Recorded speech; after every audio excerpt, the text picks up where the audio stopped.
So this is the self-development with tactics book.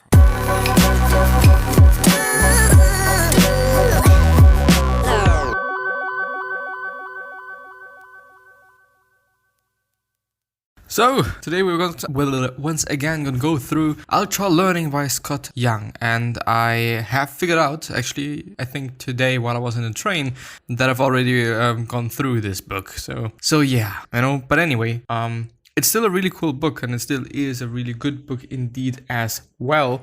But I just am searching for something. Where is this? Where is this thing that I'm searching for? But I think it is anyway a really good book, and also just incredibly good for all those people that just don't know it, So I'm anyway gonna go through it, and I'm anyway gonna talk about it, so that maybe, I at least hope from the bottom of my heart, some of you can get something out of it and learn something from it, which is always something amazing, which is always something great, of course. I'm just talking so much bullshit. But I'm actually searching for my headphones, because afterwards I'm willing to...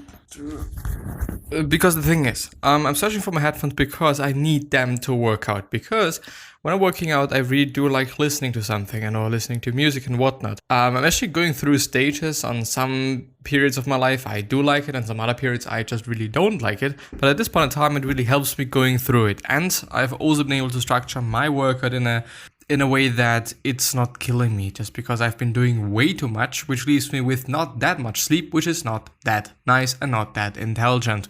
And so I've lowered it a bit, and I've added a bit more rest and whatnot. So I've added a bit more rest. Yeah. Anyway, let's actually go through the book. That's more interesting than just whatever the fuck I'm talking about. By the way, something that I noticed, when I don't sleep as much as I should, first of all, my face looks shitty, not in terms of me, but I look way fatter than I am. And also, I am way more hungry, and I do look fatter just in my whole entire body. So I do clearly notice when I haven't been sleeping that much. So definitely something to think about. And I've tested an app which is called Sleep Cycle, which is actually kind of analyzing your sleep cycles and how you're sleeping. And it actually really worked for me.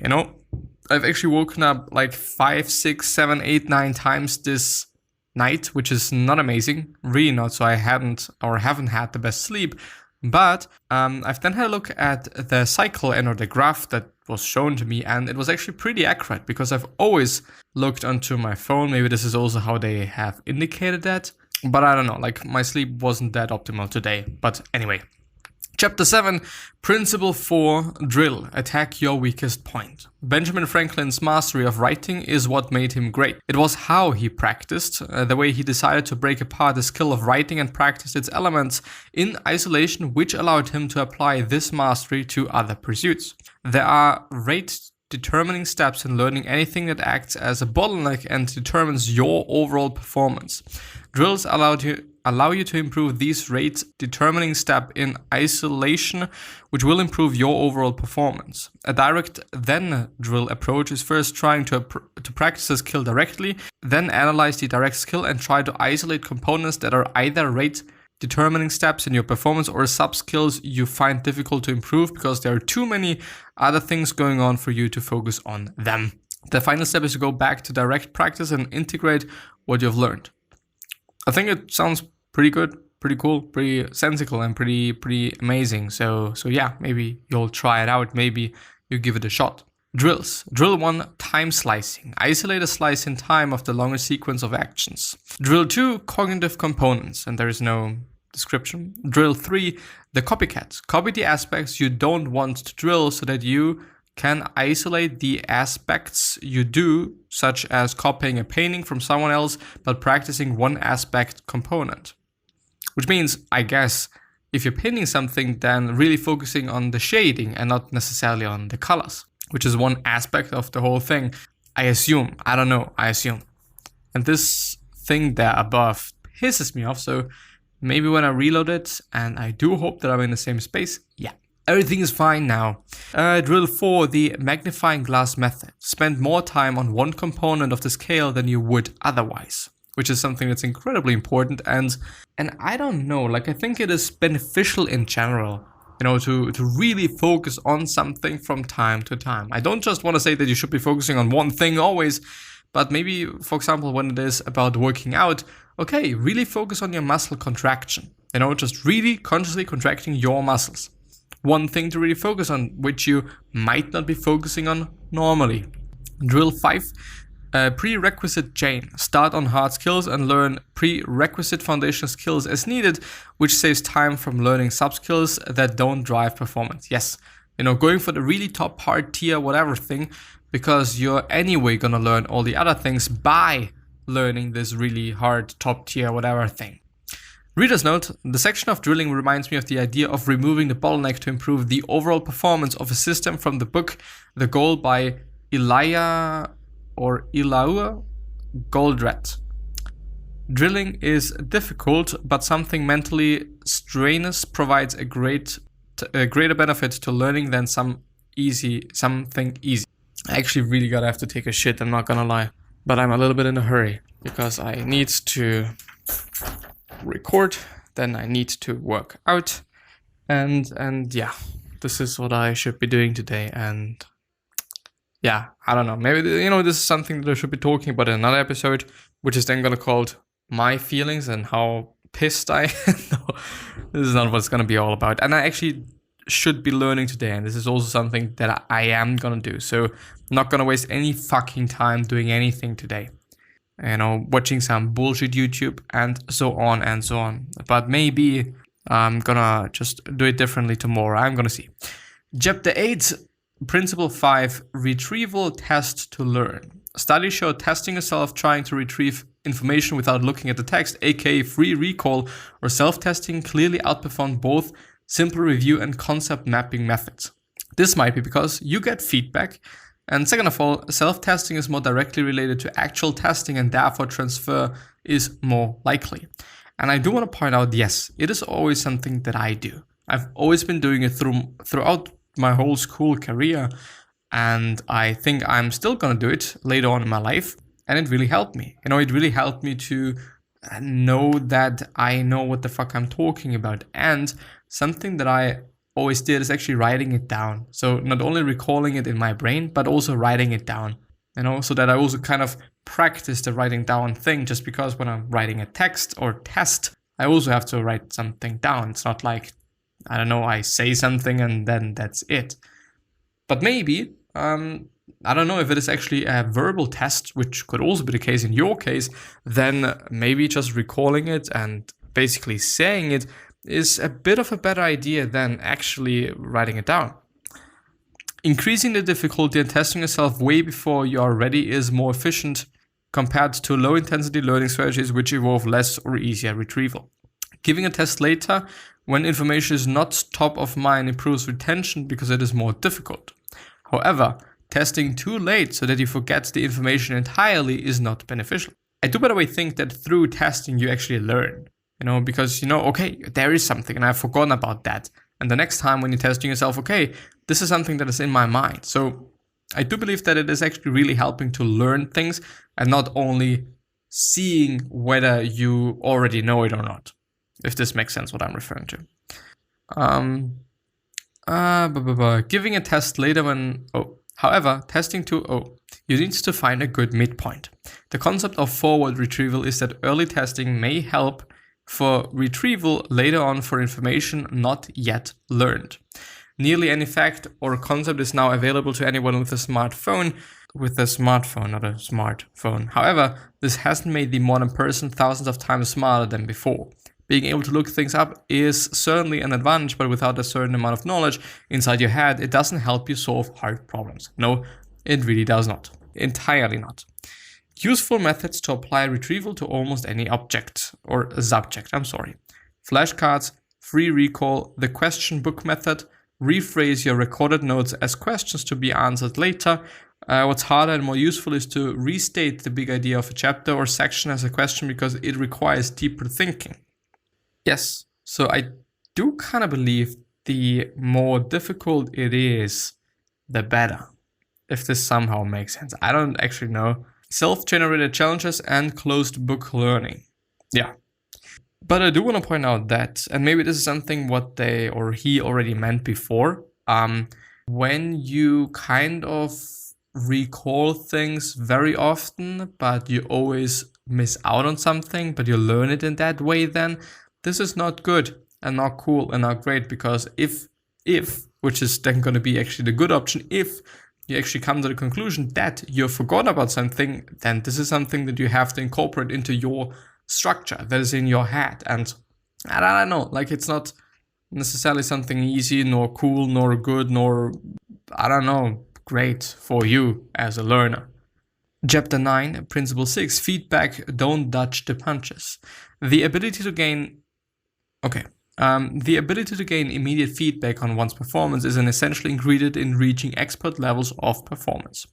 The type of feedback is important. Feedback works well when it provides useful information that can guide future learning, such as what you are doing wrong and how you can fix it.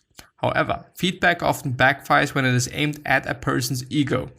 Praise, for example, is usually harmful to further learning.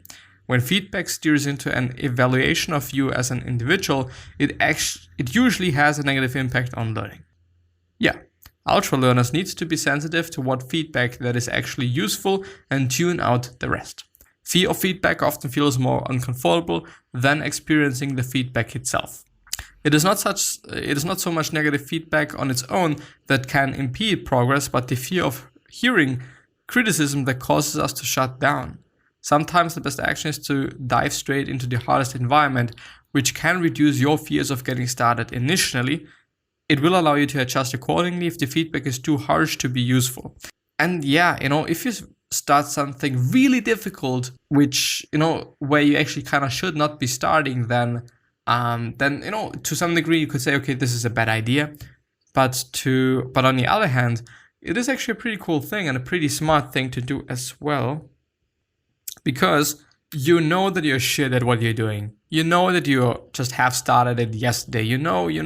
And the thing is, it makes you feel like, well, I don't know shit. And so you're not going to be upset about anybody criticizing whatever the fuck you're doing.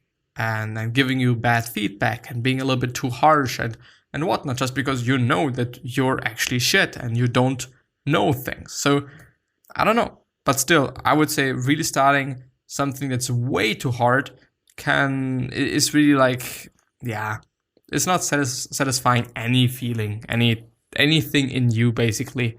So it's not something that I really want to recommend, and I really don't recommend.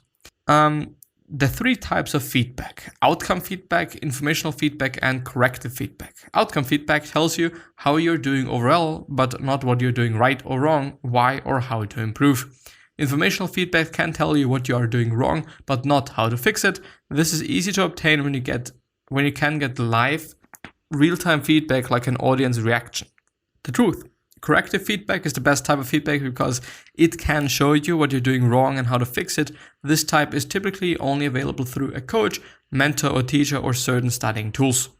The best feedback is informative and usable by the student who receives it. Optimal feedback indicates the difference between the current state and the desired state and helps students take a step to improve their learning, period. Research shows that immediate feedback is superior in regards to timing, trying to avoid situations that always make you feel good or bad about your performance. Sometimes is the easiest way to improve feedback is simply to get a lot more of it a lot more often. Yes, though short-term feedback can be stressful, once you get into the habit of receiving it, it becomes easy to process without overreacting emotionally. Yeah, I would actually say so as well. I mean, if you get really a lot of feedback, then yeah, I don't know, like you really just get used to it and you really understand, wow, it is not about me, it's not about my ego, it's not about me personally, but it is about how I do this certain task. Chapter 10, and this is going to be the last chapter for today. Principle 7, retention, don't fill a leaky bucket. Memory is essential to learning things well. In terms of memory, our minds are a leaky bucket, but most of the holes are at the top, so the water that remains at the bottom leaks out more slowly. We tend to forget information quickly, but then it tapers off after a while. 4 mechanisms of retention: spacing, proceduralization, overlearning, and mnemosis.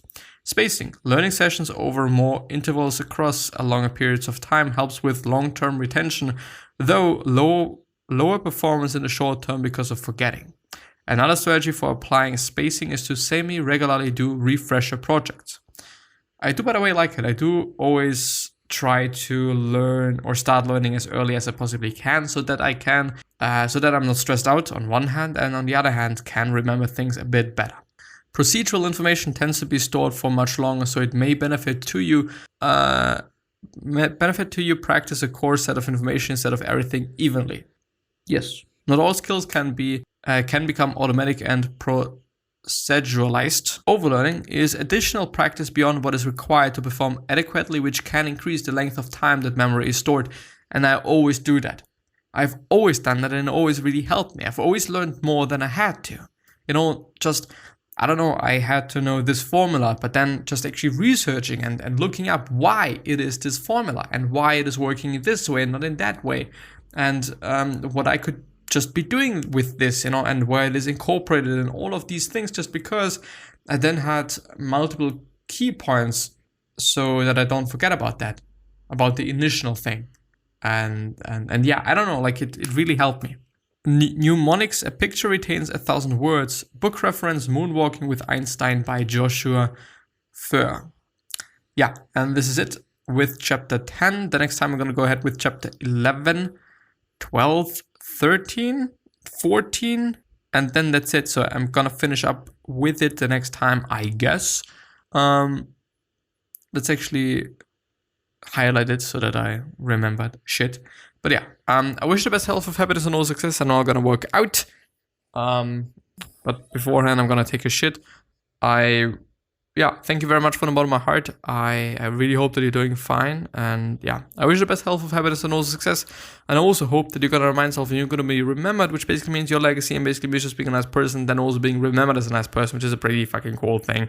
3 other questions that I have you are: why are you here? What are you trying to change, and what is bothering you the most? These 3 questions are hopefully going to show you your purpose and maybe even a business idea, which is a pretty fucking cool thing. 3 other questions that I have you are: why are you here? What are you trying to change, and what's bothering you the most? These 3 questions are hopefully going to show you your purpose and maybe even a business idea, and I think that I've said it twice now. But anyway, twice is better than once, I guess. Unless it just, is about drugs and shit. But anyway. One other question that I'm having for you is: what could you essentially say to another person that is indeed going to change their life? Because I deeply believe from the bottom of my heart that we all can say something, that we all can communicate something that is indeed going to change somebody's life. And yeah, that being said, hopefully going to see you the next time. Please take care of yourself, your loved ones, and your family. And bye-bye. Thank you.